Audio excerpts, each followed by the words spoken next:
Ó Deus, é tão bom saber que Tu estás aqui. É maravilhoso, Senhor, é indescritível saber que Tu não nos desampara. Seja nas nossas madrugadas insônias, seja nas nossas noites de choro e de lamento, seja nos momentos de alegria e de prazer, seja, Senhor, em tardes como esta, em que estamos aqui, nesse lugar, reunidos em Teu nome, e saber que Tu estás aqui é maravilhoso, porque todos nós não temos nada de bom, Pai, em nós mesmos. Não sabemos nada, não conhecemos nada, principalmente eu, Senhor. Tão pecador, tão miserável, mas mesmo assim, Tu te revela a cada um de nós de forma poderosa. E eu quero te pedir nessa tarde, ó Deus, mais uma vez, que Tu fale conosco, Senhor. É pela Tua misericórdia que eu peço.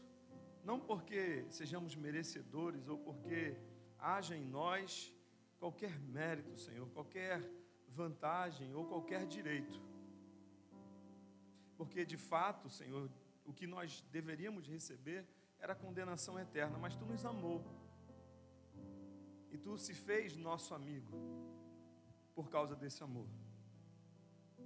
Ó Deus, perdoa os nossos pecados, as nossas falhas, as nossas transgressões, mas fala conosco, Pai, porque nós precisamos ouvir a Tua voz. Estou aqui humilhado diante da Tua presença, porque reconheço a Tua grandeza e o Teu poder. E não há lugar para onde eu possa ir, ou para onde qualquer pessoa possa ir, a não ser para os Teus pés, porque só Tu tens as palavras que nos transformam e que nos trazem vida. Fala conosco nessa tarde. É o que te pedimos em nome de Jesus. Amém. Boa tarde, família Rio. Que a graça e a paz do eterno Deus esteja sobre as nossas vidas, hoje e sempre. Hoje eu estou muito feliz. Essa turma que estava aqui, que está aqui ainda, é um sonho que Deus colocou no nosso coração e que Ele mesmo nos deu condições de realizar. E isso é só o começo, como o Rafa disse. Deus tem muitas coisas para realizar através de nós e em nossas vidas. E se você ainda não faz parte disso, procure o pessoal da integração ao término do culto. Veja como você pode ajudar, veja como você pode participar. Deus tem feito coisas grandes. Não fique fora disso. Eu tenho certeza que Deus tem propósitos para realizar através de você também. A palavra que eu quero compartilhar com vocês nessa tarde fala um pouco sobre o que acontecia no início da igreja, logo no comecinho da igreja. Depois que a promessa do derramamento do Espírito Santo foi cumprida lá em Jerusalém, isso está registrado no livro de Atos, capítulo 2, a partir do verso 1, os apóstolos, eles aguardavam obedientemente a ordem que Jesus havia dado. Jesus tinha dito para eles assim, ficar em Jerusalém, até que do alto vocês sejam revestidos de poder. E quando vocês forem revestidos de poder, vocês serão minhas testemunhas, tanto em Jerusalém, como em Samaria, toda a Judéia e até os confins da terra. Pois bem, em Atos capítulo 2 se cumpre essa promessa de Jesus é cumprida no dia de Pentecoste, onde eles estavam todos reunidos. Embora eles estivessem obedientes ali naquele momento, aguardando o cumprimento da promessa, eles esquecem da segunda parte da promessa que Jesus havia dito. A segunda parte dizia assim: e vocês serão minhas testemunhas, tanto em Jerusalém como em toda a Judéia e Samaria. Ou seja, a mensagem de Jesus era simples: vocês vão ficar em Jerusalém, vão receber poder, e no exato momento em que vocês receberem poder, vocês vão sair e vocês vão ser minhas testemunhas, até os confins da terra. Acontece que isso não se torna realidade. Parece que eles se acomodam, parece que eles se esquecem, parece que eles ficam, de certa forma, impressionados com tudo o que aconteceu no dia de Pentecostes, e os discípulos, o povo, a igreja daquela época se acomoda em Jerusalém. E se você acompanhar o texto bíblico, se você for ler o texto bíblico, a partir do capítulo 7, os judeus se revoltam se levantam contra aqueles judeus que haviam tido encontro com Jesus, com a igreja de Cristo, e eles começam a perseguir a igreja. E no finalzinho do capítulo 7 nós vemos o primeiro mártir cristão, que é Estevão. Estevão então é apedrejado, é morto. Saulo, nessa época ainda não convertido, consentia na morte de Estevão, ele estava lá na morte de Estevão. E a igreja então começa a sofrer uma grande perseguição. Depois da morte de Estevão, no capítulo 8, o texto diz que todos eles se dispersaram. Todos eles, com medo da perseguição, saíram de Jerusalém. Mas os 11 apóstolos, no caso, continuaram em Jerusalém. Eles não foram embora, eles permaneceram em Jerusalém. Eles ficaram ali. Parece que eles ainda não tinham entendido a mensagem que Jesus havia falado anteriormente. E nessa saída, meio que forçada por conta da perseguição, o evangelho cresce rapidamente. O evangelho começa a alcançar toda a região da Judéia, começa a alcançar Samaria e começa a alcançar os confins da terra. O crescimento é tão rápido, tão assustador, que em pouco tempo essa mensagem chega à Grécia. Chega à Grécia através de alguns irmãos que tinham saído de Jerusalém, mas sobretudo através do apóstolo Paulo. Depois que ele se converte, na sua segunda viagem missionária, ele vai até a Grécia, prega em Atenas. De Atenas ele não é muito bem recebido, ele vai para uma cidade chamada Corinto, e lá ele prega a palavra de Deus, ele prega a mensagem de Deus. Para vocês terem uma ideia, de Jerusalém até a cidade de Corinto, por via terrestre, era mais ou menos 3.000 quilômetros de distância. Por via marítima, se fosse em linha reta, seriam 1.200 quilômetros. Só que como eles dependiam de vento, dependiam de recarregar as cargas do navio, água, mantimentos, não havia uma viagem direta de navio de Jerusalém para Corinto. Então eles precisavam aportar em várias cidades, e essa viagem às vezes demorava muito. A viagem que seria em linha reta em 1.200 quilômetros, às vezes levava 4.000 quilômetros de distância, e às vezes durava semanas e até meses para se realizar essa viagem. Tamanha eram as dificuldades que eles encontravam para fazer isso. Mas a despeito de todos os problemas, de todas as dificuldades, de todas as obstruções que haviam, a mensagem chega na Grécia, chega nessa cidade. E ali o evangelho cresce assustadoramente. Paulo, então, quando chega na cidade de Corinto, ele conhece um homem chamado Áquila, que era um judeu, e ele ali começa a conversar com esse homem, ele faz amizade, esse homem aceita Cristo, e surge ali uma nova comunidade cristã, provavelmente na casa de Áquila, junto com a sua esposa Priscila. Paulo fica ali um bom tempo, e todos os sábados ele ia para a sinagoga e pregava Jesus, e a mensagem vai crescendo, vai se espalhando, a igreja vai crescendo ali, começando naquela cidade de Corinto, o evangelho vai se alastrando. Mas é preciso entender algumas coisas sobre essa cidade de Corinto, para que a gente possa compreender o contexto dessa mensagem. A gente precisa entender algumas coisas. Corinto era uma cidade, ela existe até hoje, que ela é uma cidade entre a Grécia continental e uma região da Grécia chamada Peloponeso. É um istmo, uma faixa de terra bem estreita que liga a Grécia continental a esse istmo. E Corinto é a cidade principal, porque ela fica entre a Grécia continental e a região do Peloponeso. E essa cidade é uma cidade costeira, uma cidade marítima. É uma cidade muito importante. Depois da queda do Império Grego, o Império Romano, ele decretou que a capital não seria mais Atenas, seria Corinto. Porque Corinto era uma faixa estreita e ela ligava o Oriente ao Ocidente. Então toda a rota marítima comercial passava por Corinto.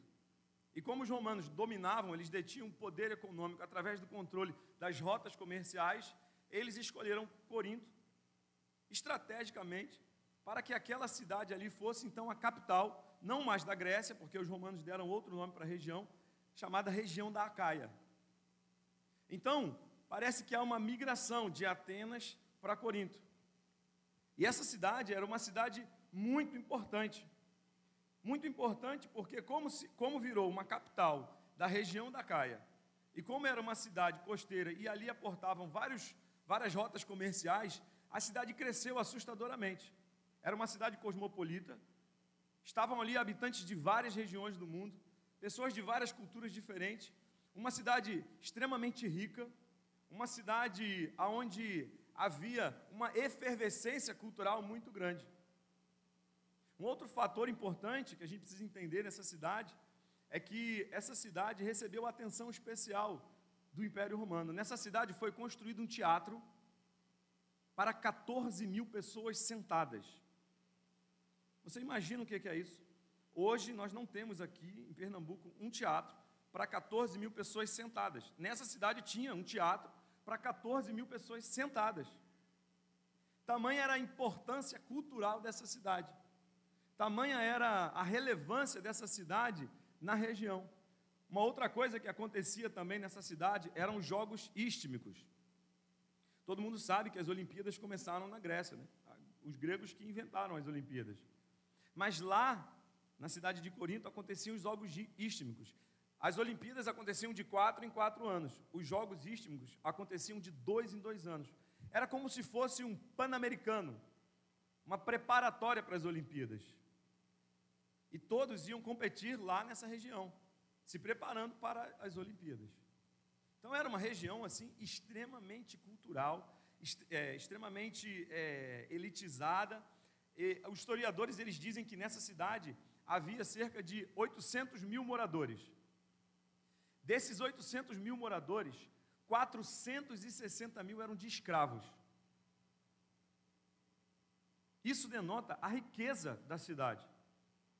Menos da metade da população detinha o controle, o senhorio de mais da metade da população.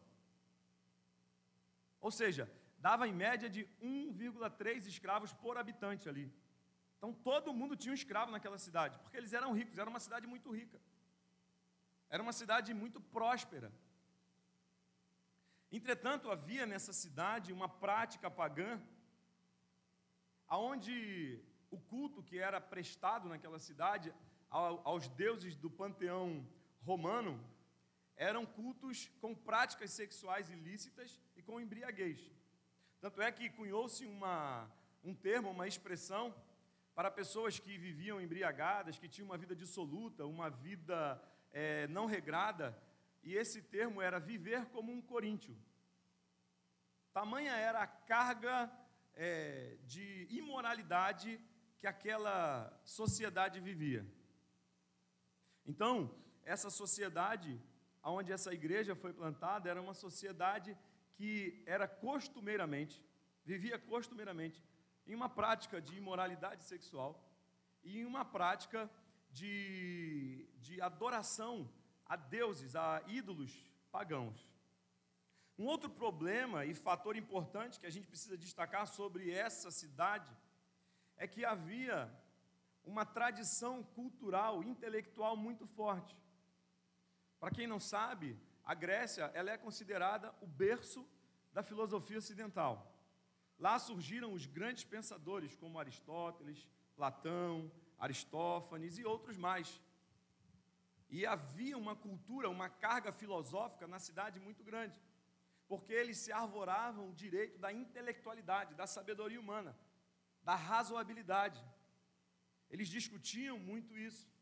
Se você ler a carta de 1 Coríntios, logo no início, o apóstolo Paulo, no capítulo 1 da primeira carta de Coríntios, no versículo 22, o apóstolo Paulo fala assim: os judeus pedem o sinal, mas os gregos procuram sabedoria. Então eles achavam que a sabedoria humana era o que elevava o espírito deles, era o que os tornava pessoas melhores. De certa forma, a sabedoria faz isso mesmo. De certa forma, a sabedoria consegue colocar o homem num patamar elevado. Só que isso não resolve alguns problemas. Por essa questão de sabedoria, eles se orgulhavam. Então, basicamente, a sociedade de Corinto era uma sociedade orgulhosa e extremamente imoral. Porque eles justificavam as práticas imorais, ilícitas, pela sabedoria que eles tinham. Eles achavam que tudo era possível, porque o conhecimento dele os elevava a uma situação, a um patamar superior às demais pessoas. E aí nós vemos várias filosofias, como o hedonismo, enfim, surgindo através da cultura grega, justificando atitudes e, para nós, segundo a palavra de Deus, pecados, porque isso era culturalmente aceitável.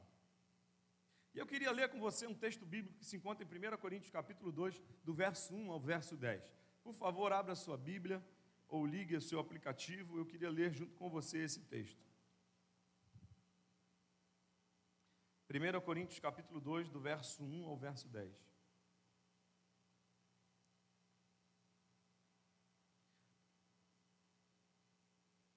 O apóstolo Paulo, ele começa a, basicamente, nesse capítulo 2, tratar de alguns desses problemas.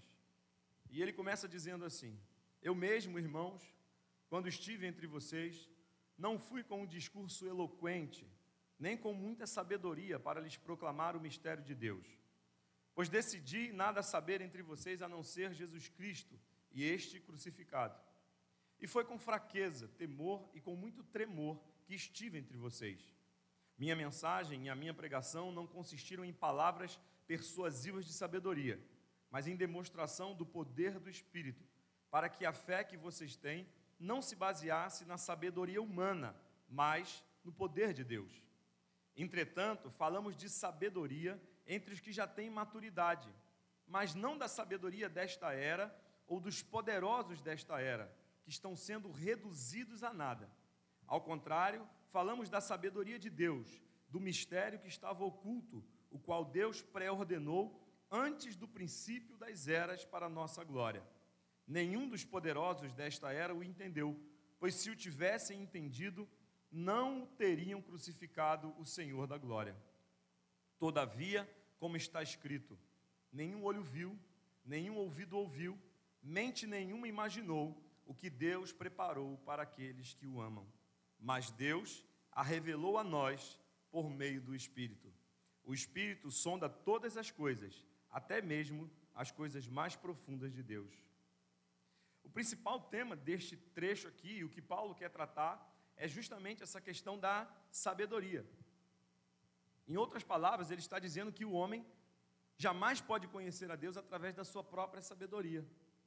E a igreja de Corinto, essa igreja que estava lá, ela estava com sérios problemas. Deixa eu falar uma coisa para você e preste bem atenção nisso.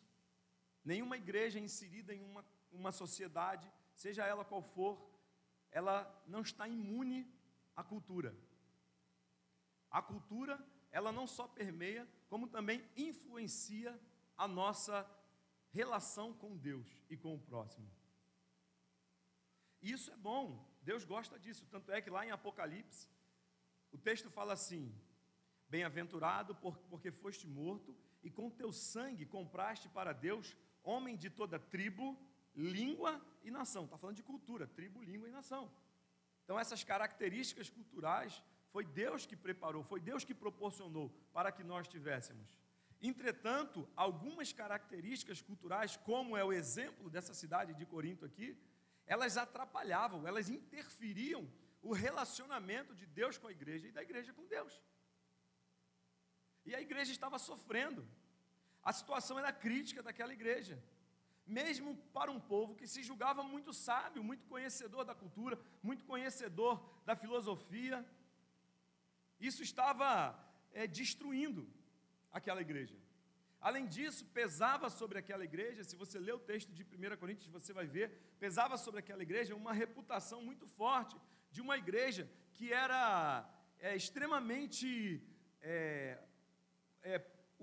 profunda nos seus dons espirituais, uma igreja que utilizava, uma igreja que vivia na busca e na prática de diversos dons espirituais, ou aparentemente espirituais. Mesmo diante disso tudo, havia na igreja sérios problemas. Nessa igreja que começou na casa de Áquila e Priscila e foi se estendendo para outras residências, a igreja foi crescendo e vários problemas estavam acontecendo. Por exemplo, as divisões. A igreja estava literalmente dividida, não havia união. Os teólogos afirmam que essa carta aqui é a segunda carta, na verdade, de Paulo. Havia uma primeira carta e Os historiadores dizem que essa carta se perdeu, e Paulo, quando escreve essa carta, ele escreve em Éfeso, ele recebe a visita de alguns crentes de Corinto, narrando para ele tudo que estava acontecendo lá, e ele escreve essa carta. Então, todos os problemas que estavam acontecendo naquela igreja foram relatados a Paulo, e Paulo começa a escrever. Então, os problemas, um dos principais era a divisão na igreja. A igreja estava completamente dividida. Um outro problema, que era já hábito da cidade, era a imoralidade. A imoralidade estava destruindo aquela igreja.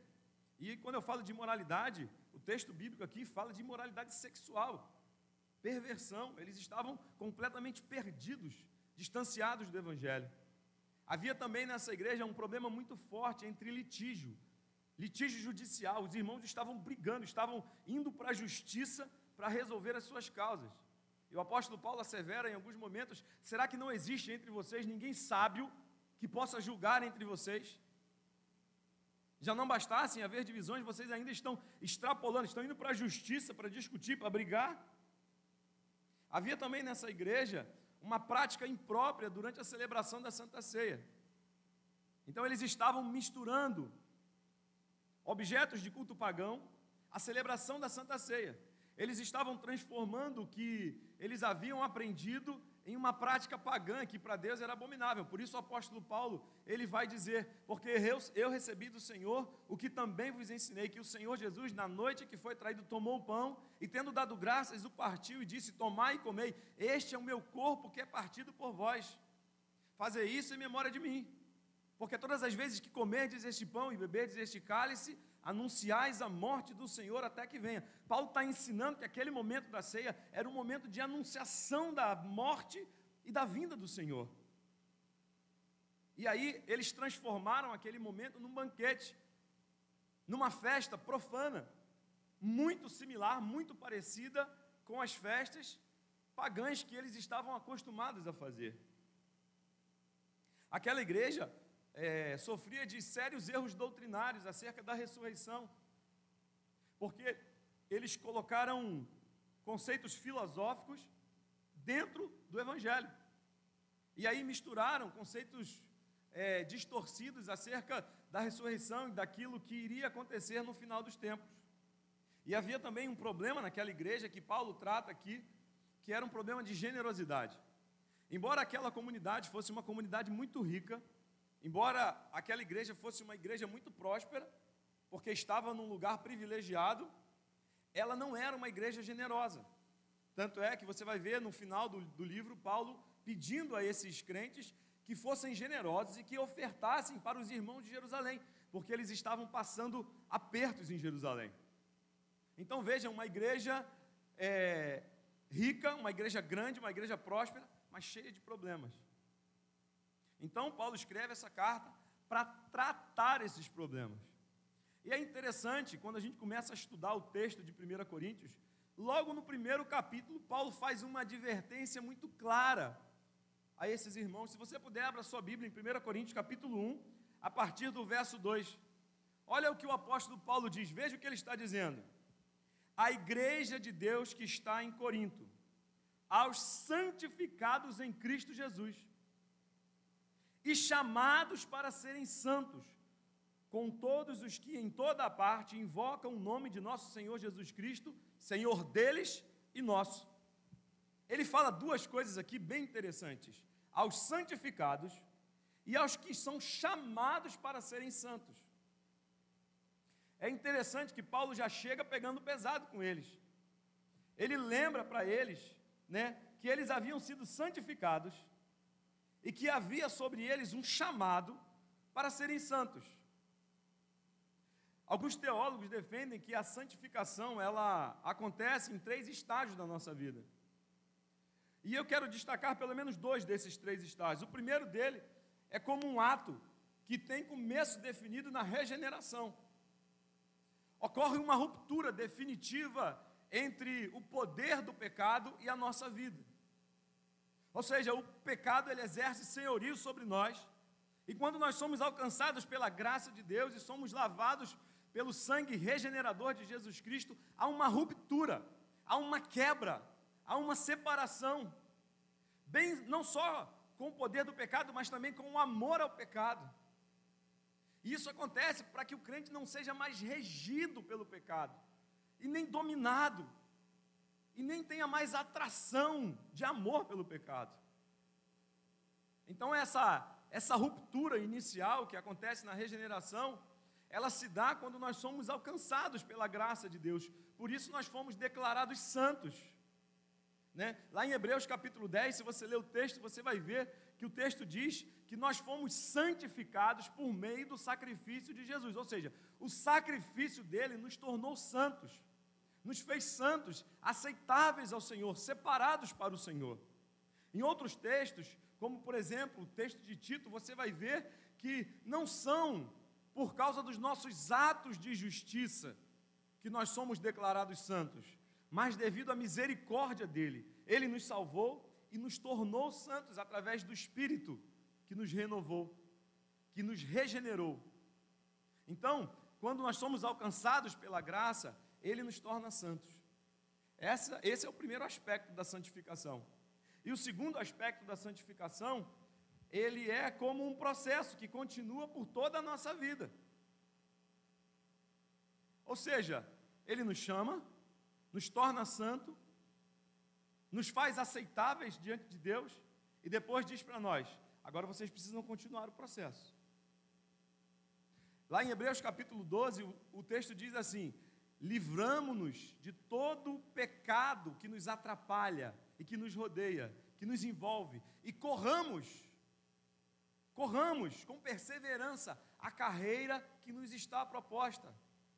Ou seja, essa separação do pecado, essa escolha voluntária, essa decisão pessoal de não mais se envolver com o pecado, faz parte do processo de santificação, faz parte do processo de aperfeiçoamento do caráter de Cristo em nossa vida.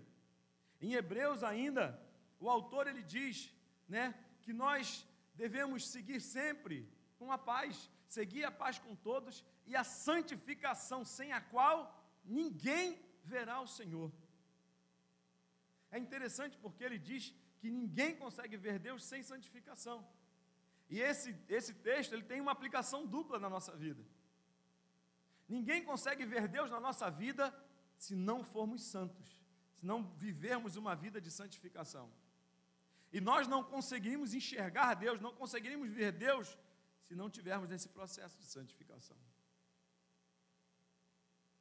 Seguir a paz com todos e a santificação, sem a qual ninguém verá o Senhor. Não tem outra forma de ver o Senhor sem santificação.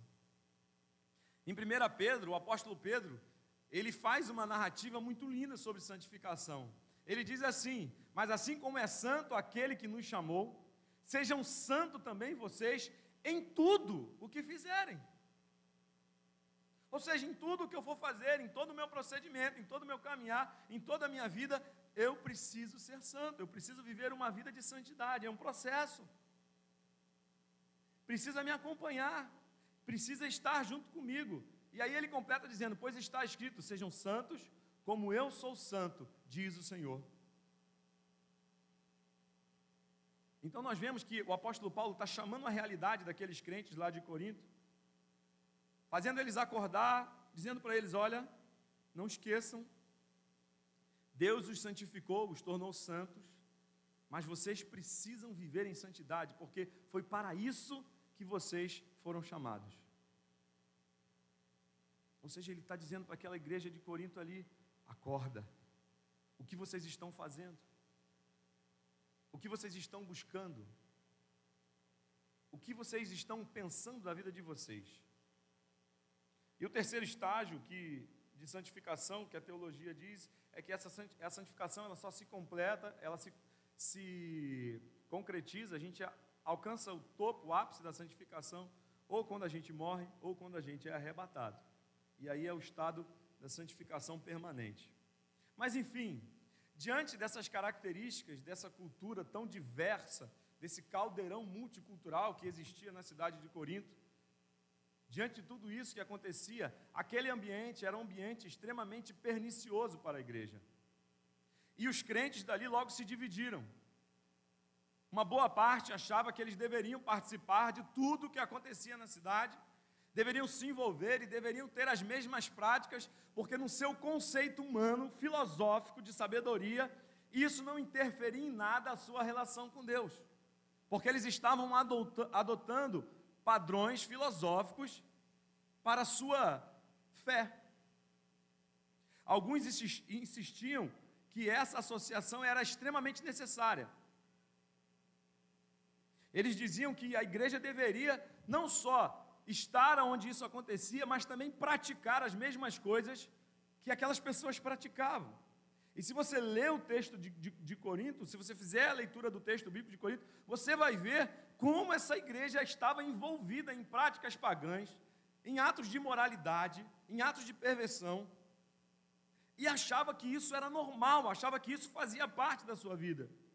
Por outro lado, uma boa parte dessa igreja não aceitava isso e buscavam um isolamento total, buscavam se retirar totalmente e se afastavam de tudo. Então a igreja estava em conflito constante, aquela igreja de Corinto. Essas tendências cresceram assustadoramente e estavam ameaçando o futuro da igreja, estavam ameaçando o futuro daquela congregação, daquela comunidade. É interessante que Paulo chega a chamá-los de crentes carnais, meninos em Cristo. No capítulo 3, no verso 1, o apóstolo Paulo fala: eu não pude falar com vocês como espirituais. Não dá para ter um discurso espiritual com vocês, não dá para falar das coisas espirituais, porque vocês são carnais, vocês são meninos em Cristo, vocês não cresceram. Vocês estacionaram na infância da fé e não se desenvolveram.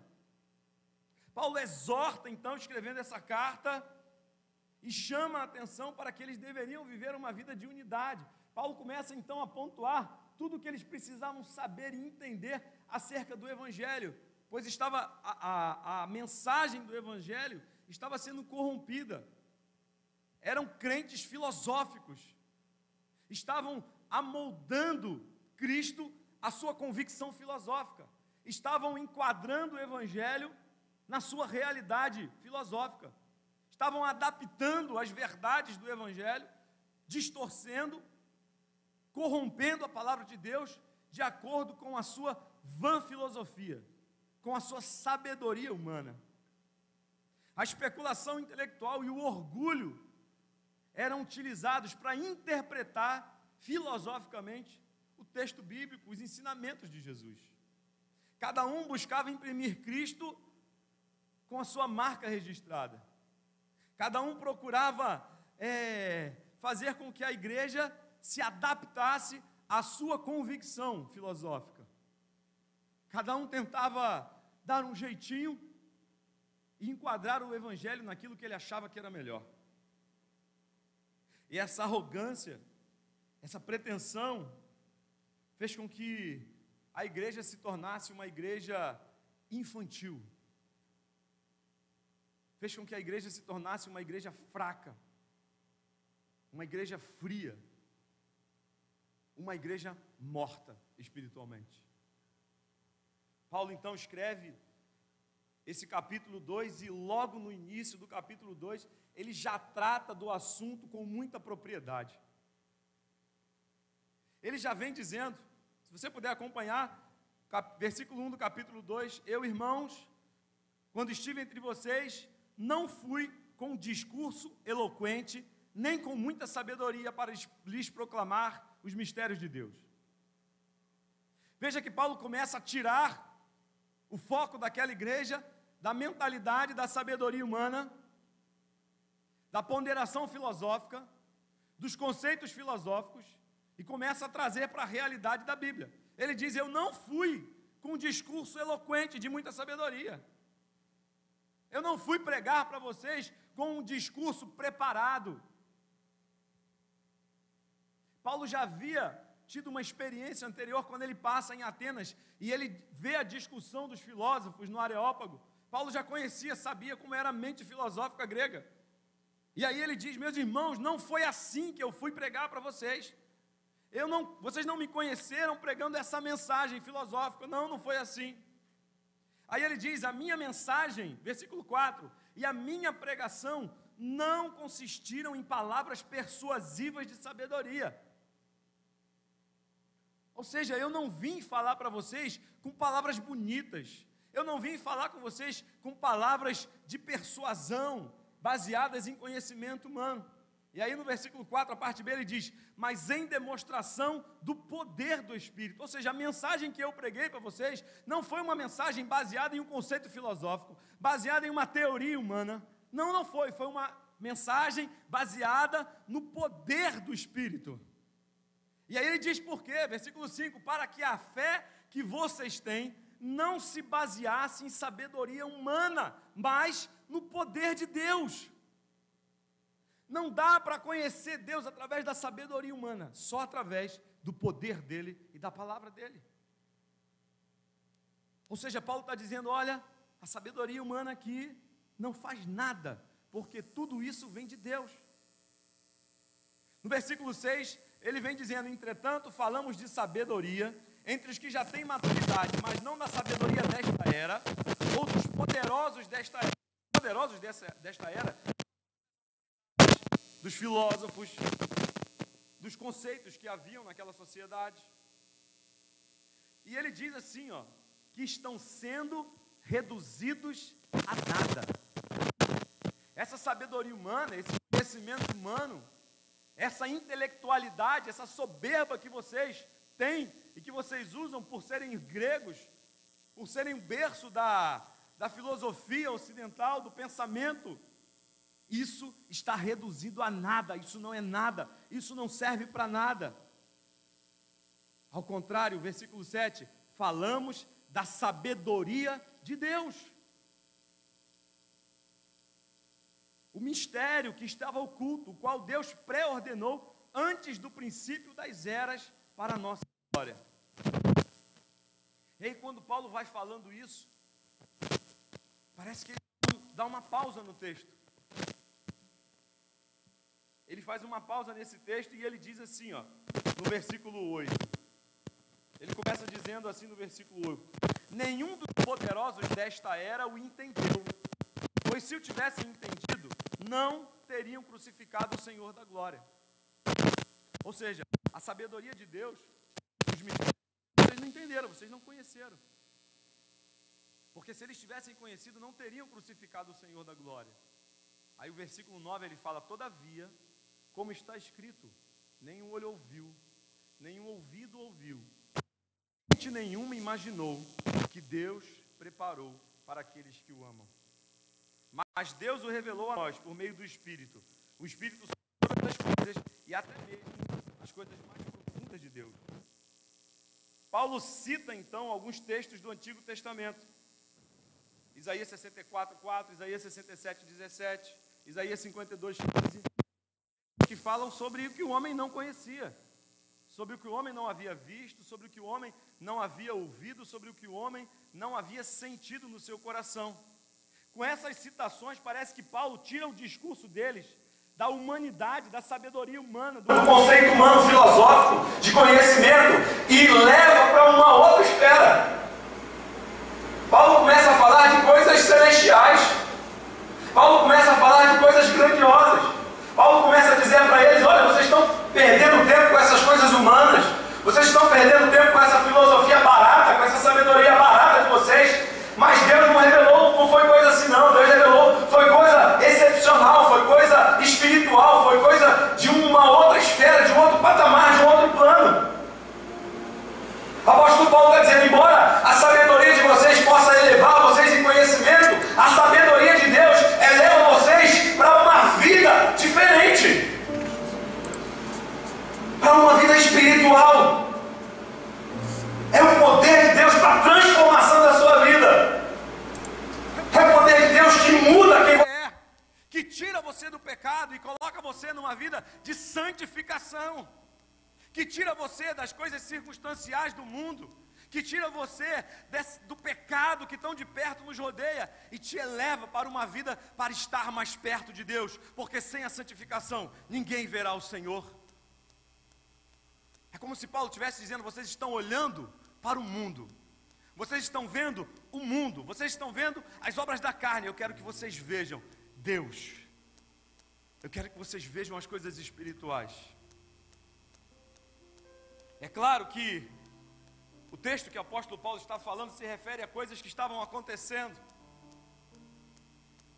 Coisas que Deus estava revelando, que estava manifestando a salvação, a graça, o perdão dos pecados, a redenção pelo sacrifício de Jesus, uma nova vida com Cristo. Mas eu, com toda liberdade e respeito à palavra, eu fiquei pensando o que talvez Paulo estivesse pensando quando ele diz: olho nenhum viu. Eu fiquei pensando, o que será que Paulo devia estar pensando quando ele disse isso? Olho nenhum viu. E eu queria fazer aqui algumas inferências sobre o que Paulo estava pensando. Pode ser que ele estivesse pensando, pode ser que não, mas eu estava pensando quando eu li esse texto nisso. E eu quero compartilhar com você. Aquilo que olho nenhum viu. Eu não sei se você pensa nisso, mas Deus tem preparado para nós coisas grandes. E nós precisamos preparar o nosso coração para entender que essas coisas grandes que Deus tem preparado para nós já acontecem hoje nas nossas vidas. Paulo tira a discussão deles do campo filosófico e leva para um campo celestial, espiritual. Talvez Paulo estivesse pensando o que ele fala em Filipenses, no capítulo 2, no verso 10. Para que ao nome de Jesus se dobre todo o joelho dos que estão no céu, na terra e debaixo da terra. Sabe, essa filosofia humana de vocês, essa sabedoria não pode provocar isso, mas a sabedoria e o poder de Deus faz com que todo joelho se dobre, tanto dos que estão no céu, quanto dos que estão na terra, quanto daqueles que estão embaixo da terra. Nenhum olho viu isso ainda. Mas um dia nós veremos todo joelho se dobrar diante daquele que é Senhor dos senhores e Rei dos reis. Como eu desejo ver esse dia. Quando esse dia chegar, eu já estarei de joelhos dobrados. E acredito que você também já estará de joelhos dobrados. Eu acredito que Paulo disse também que nenhum olho viu o que Jesus disse em João 14, verso 3. E quando eu for e preparar lugar, voltarei e os levarei para mim, para que onde eu estiver, estejam vós também. Eu acho que Paulo estava pensando nisso. Nenhum olho viu aquilo que ele preparou para nós. Você consegue imaginar aquilo que ele tem preparado para você? Você consegue imaginar aquilo que Deus tem preparado para você? Você consegue imaginar, ver, contemplar aquilo que Jesus está preparando para nós? Esquece a carnalidade, esquece a imoralidade, esquece as coisas do mundo, esquece tudo que está vivendo, que a gente está vivendo, que está passando por aqui, e foca, coloca o teu pensamento e o teu coração nas coisas celestiais, porque é lá que nós vamos passar a eternidade. Eu conheço um irmão que ele ficou cego muito novo. Ele era criança e ele mexendo numa munição, a munição deflagrou e atingiu o olho dele. Então ele ficou cego de um olho. Depois ele estava num comício e soltaram um foguete, um rojão, e a vareta do rojão pegou no outro olho dele e ele ficou cego. Mas esse homem tem um testemunho de vida muito lindo. O nome dele é Elias. Ele é de Parnamirim, lá em Natal. É uma história muito linda dele. E um dia, conversando com ele, eu perguntei para ele: irmão Elias, me diga uma coisa. O senhor já fez tanta coisa, ele já foi vereador, o homem já fez muita coisa. O que o senhor desejava fazer ainda que o senhor não fez? Aí ele falou para mim: eu só queria uma coisa nessa vida, ainda nessa vida. Eu queria ver o rosto dos meus filhos. Eu queria olhar para eles e contemplar meus filhos, minha esposa, meus netos. Porque eu fico imaginando, Marçal, como é que deve ser. Embora eu tenha tato e eu sinta o rosto deles, mas eu não consigo ver com clareza, eu só sinto. Mas eu queria ver. E quando eu falei com ele conversando, a gente estava conversando, falando sobre as coisas de Deus, e ele falou para mim, eu sei que um dia eu vou ver. E ele falou para mim assim, mas um dia eu não só vou ver o rosto dos meus filhos e dos meus netos, eu vou ver o rosto daquele que morreu por mim na cruz do Calvário. Eu não sei você, mas eu vou ver aquele rosto. Olhar nos seus olhos serenos e meigos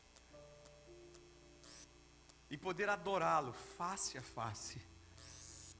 Lá em Apocalipse, capítulo 22, verso 4, diz que eles verão a sua face. Ou seja, os servos dele verão a sua face. Você vai ver a face dele. Ah, como eu quero ver a face do meu Senhor. Ah, como eu quero contemplar. Ah, como eu quero olhar para ele e dizer através das minhas lágrimas, muito obrigado.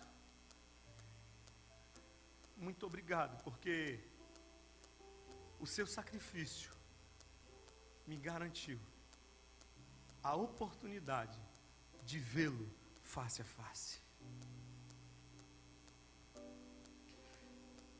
Paulo também diz que nenhum ouvido ouviu o que ninguém jamais ouviu.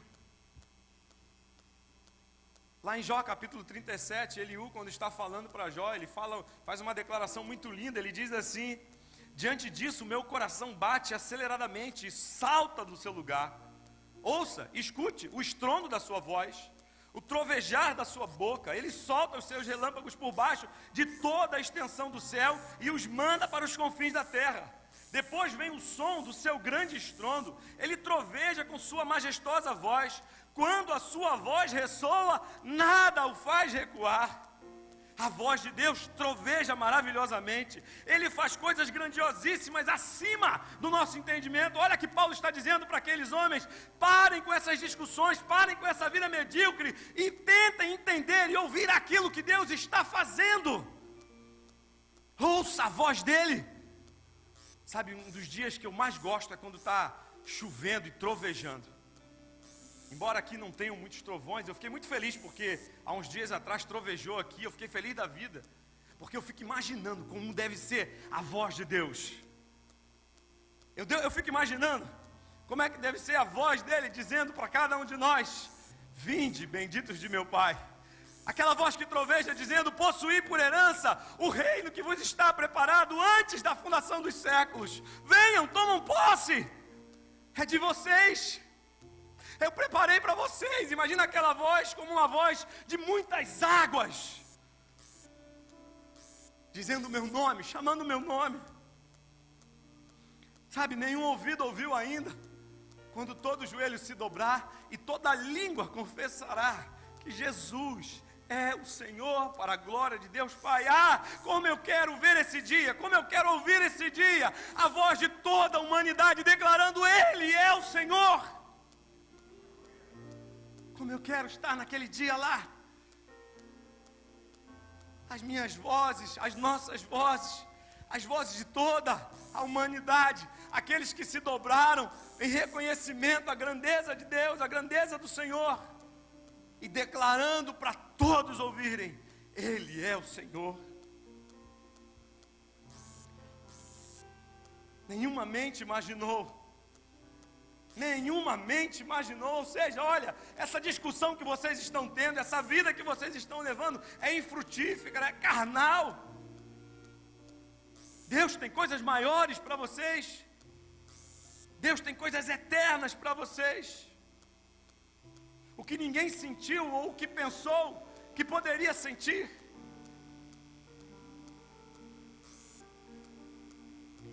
Os nossos corações ainda não passaram por algumas experiências, ou melhor, ainda não sabem o que é viver sem algumas delas. Por exemplo, você já pensou o que é viver sem dor? Você já parou para pensar o que é viver sem dor? Eu não sei se alguém aqui sofre de dor crônica, aguda, eu não sei, ou uma dor recorrente. Mas é muito ruim sentir dor. É muito ruim você sofrer de dor. Principalmente algumas dores que o remédio não faz passar. Além dessa dor, do sofrimento carnal, da dor da carne, existe a dor da nossa alma. Você já pensou o que é viver sem dor? Você já pensou o que é viver sem tristeza? Você já pensou para parar o que é viver sem tristeza? Diz o poeta que as lágrimas não doem, o que dói é o que nos faz chorar. Você já pensou o que é viver sem a saudade? Braguinha dizia que a saudade é dor pungente, a saudade mata a gente. Você já pensou o que é viver sem saudade daqueles que já partiram, que se foram? Diz um poeta que saudade é solidão acompanhada, é quando o amor ainda não foi embora, mas o amado já se foi. Você já parou para pensar o que é viver sem essa saudade? Tem dias que eu acordo muito melancólico, lembro de algumas pessoas que passaram pela minha vida e que já se foram. E mesmo sabendo que um dia eu as encontrarei novamente, a saudade às vezes aperta o coração da gente. Você já parou para pensar o que é viver sem isso? Prepare o seu coração, porque você não faz ideia, e eu não faço ideia, daquilo que Deus preparou para aqueles que o amam. Nesse momento eu queria pedir a você que ficasse de pé.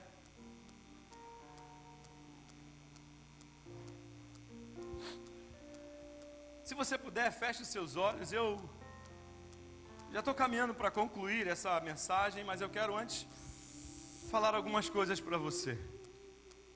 Se por um lado as sensações, emoções e sentimentos experimentados enquanto estamos vivendo nessa fase terrestre aqui são fundamentais para a nossa existência, imagine o que será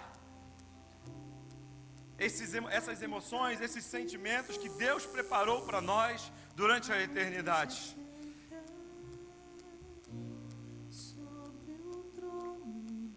Eu vou ler um pouco daquilo que Deus preparou para nós na eternidade e queria que você fechasse os seus olhos e imaginasse comigo o que é isso que Deus tem preparado para nós.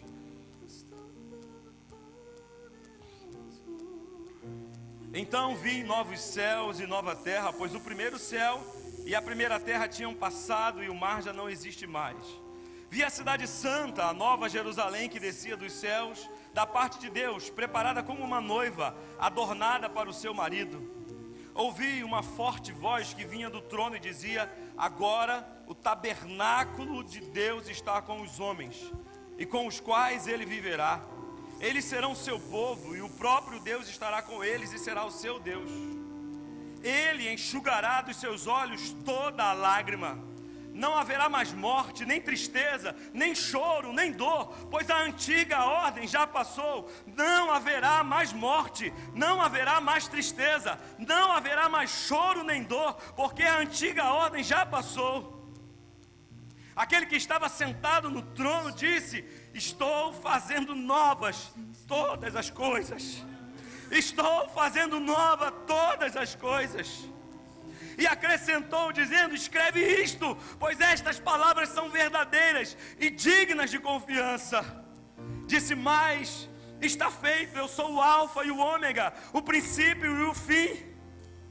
Quem tiver sede, darei de beber gratuitamente da fonte da água da vida. O vencedor herdará todas estas coisas. O vencedor herdará todas estas coisas. E eu serei o seu Deus, e ele será o meu filho.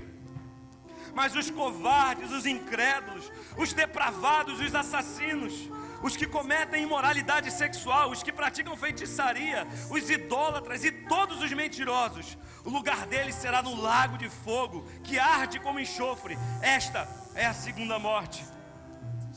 Um dos 7 anjos que continham as 7 taças cheias das últimas 7 pragas aproximou-se e me disse: venha, e eu lhe mostrarei a noiva, a esposa do Cordeiro. Ele me levou no Espírito a um grande e alto monte e me mostrou a cidade santa, a Jerusalém, que descia dos céus da parte de Deus. Ela resplandecia com a glória de Deus e o seu brilho era como de uma joia muito preciosa. Essa somos nós, a noiva do Cordeiro, a noiva do Cordeiro. Não vi templo algum na cidade, pois o Senhor Deus Todo-Poderoso e o Cordeiro são o seu templo. A cidade não precisa de sol nem de lua para brilharem sobre ela, pois a glória de Deus a ilumina e o Cordeiro é a sua candeira. As nações andarão em sua luz e os reis da terra lhe trarão a sua glória. Suas portas jamais se fecharão de dia, pois ali não haverá noite. A glória e a honra das nações serão trazidas. Nela jamais entrará algo impuro, nem ninguém que pratique o que é vergonhoso ou enganoso, mas unicamente aqueles cujo nome estão escritos no livro da vida. Então o anjo me mostrou o rio da água da vida, que corre como um cristal, fluía do trono de Deus e do Cordeiro no meio da rua principal da cidade. De cada lado do rio estava a árvore da vida, que frutifica 12 vezes por ano, uma vez por cada mês. As folhas da árvore servem para a cura das nações. Já não haverá mais maldição nenhuma. O trono de Deus e do Cordeiro estará na cidade, e os seus servos o servirão, e eles verão a sua face. O seu nome estará nas suas testas. E o anjo disse: estas palavras são dignas de confiança e verdadeira. O Senhor, o Deus dos espíritos dos profetas, o enviou seu anjo para mostrar aos seus servos as coisas que em breve hão de acontecer. Eis que venho em breve, bem-aventurado que guarda as palavras da profecia deste livro. Eis que venho em breve. A minha recompensa está comigo para dar a cada um segundo a sua obra. Eu sou o Alfa e o Ômega, o primeiro e o derradeiro, o princípio e o fim. Bem-aventurado aqueles que lavam as suas vestiduras no sangue do Cordeiro, para que tenham acesso à árvore da vida e possam entrar na cidade pelas portas. O Espírito e a noiva dizem: vem. E todo aquele que ouvir, diga: vem. Quem tiver sede, venha, e quem quiser, beba de graça da água da vida. Aquele que dá testemunho destas coisas diz: sim, venho em breve, Maranata. Ora vem, Senhor Jesus. Ora vem, Senhor Jesus. Ora vem, Senhor Jesus.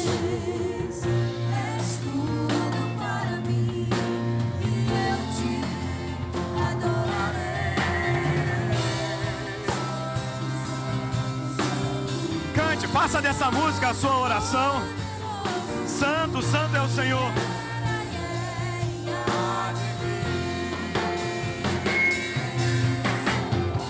Com a criação eu canto louvores ao Rei dos Reis. És tudo para mim e eu te adorarei.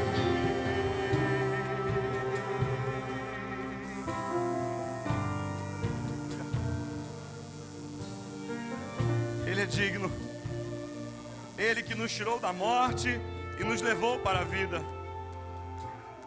Ele que nos transformou pelo lavar regenerador do seu sangue. Ele é digno. Declare isso. Cante para Ele. Ele é santo.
Ó Senhor, ajuda-nos, Pai. Ajuda-nos a entender as verdades espirituais. Ajuda-nos a viver uma vida de santidade que te agrade. Tira, Senhor, a nossa mente das coisas materiais, dos conceitos de sabedoria que muitas vezes nos prendem a esse mundo e nos fazem pecar, nos distanciam da Tua verdade, da Tua palavra, daquilo que Tu tem para nós, Senhor. Coloca, Pai, os nossos olhos e o nosso coração na eternidade, Senhor. Coloca a nossa vida, Senhor, submissa diante de Ti. E faz, Senhor, conosco o que Tu quiseres, ó Pai. Ó Deus, ajuda a não sermos como os crentes de Corinto. Ajuda, Senhor, a termos equilíbrio, a sabermos aonde nós devemos estar e o que nós devemos fazer, ó Pai, para a honra e para a glória do Teu nome. Que a nossa vida seja reflexo da Tua glória, que a nossa vida testemunhe de Cristo, que a nossa vida seja poder, ó Pai, para transformar outras vidas, Senhor. Ó Deus, ajuda-nos, Pai. Ajuda-nos, Senhor, é o que nós te pedimos. Que o amor de Deus, nosso Pai, que a graça do Filho e que a consolação do Espírito Santo seja sobre todos nós, hoje e para sempre. Todos dizem: Deus te abençoe e tenha uma ótima semana na presença do Senhor.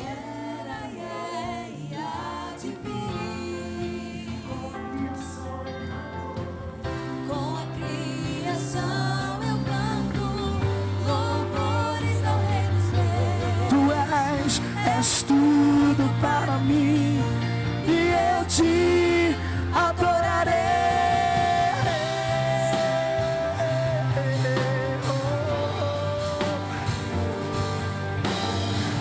Te adorarei, Senhor. Santo, Santo, Santo, Santo, Deus Todo-Poderoso, que era e é e há de vir. Toda a criação cantar, Eu canto louvores ao Rei dos Reis. És tudo para mim e eu te adorarei.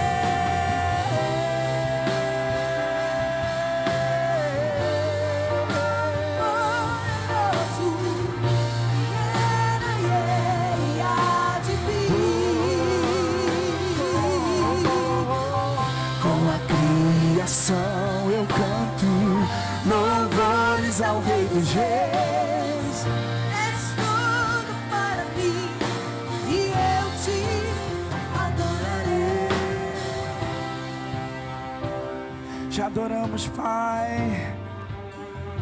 Te engrandecemos, Senhor.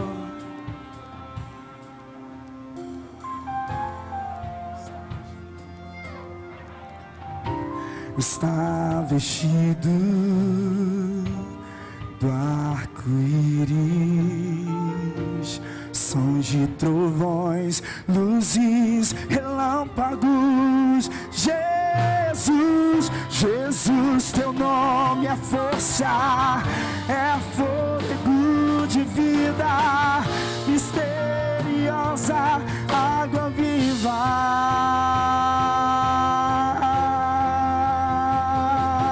Santo, Santo, Santo, Santo Deus Todo-Poderoso, Que era e é e há de vir. toda a criação, com a criação eu canto louvores ao Rei dos Reis. És tudo para mim e eu te adorarei.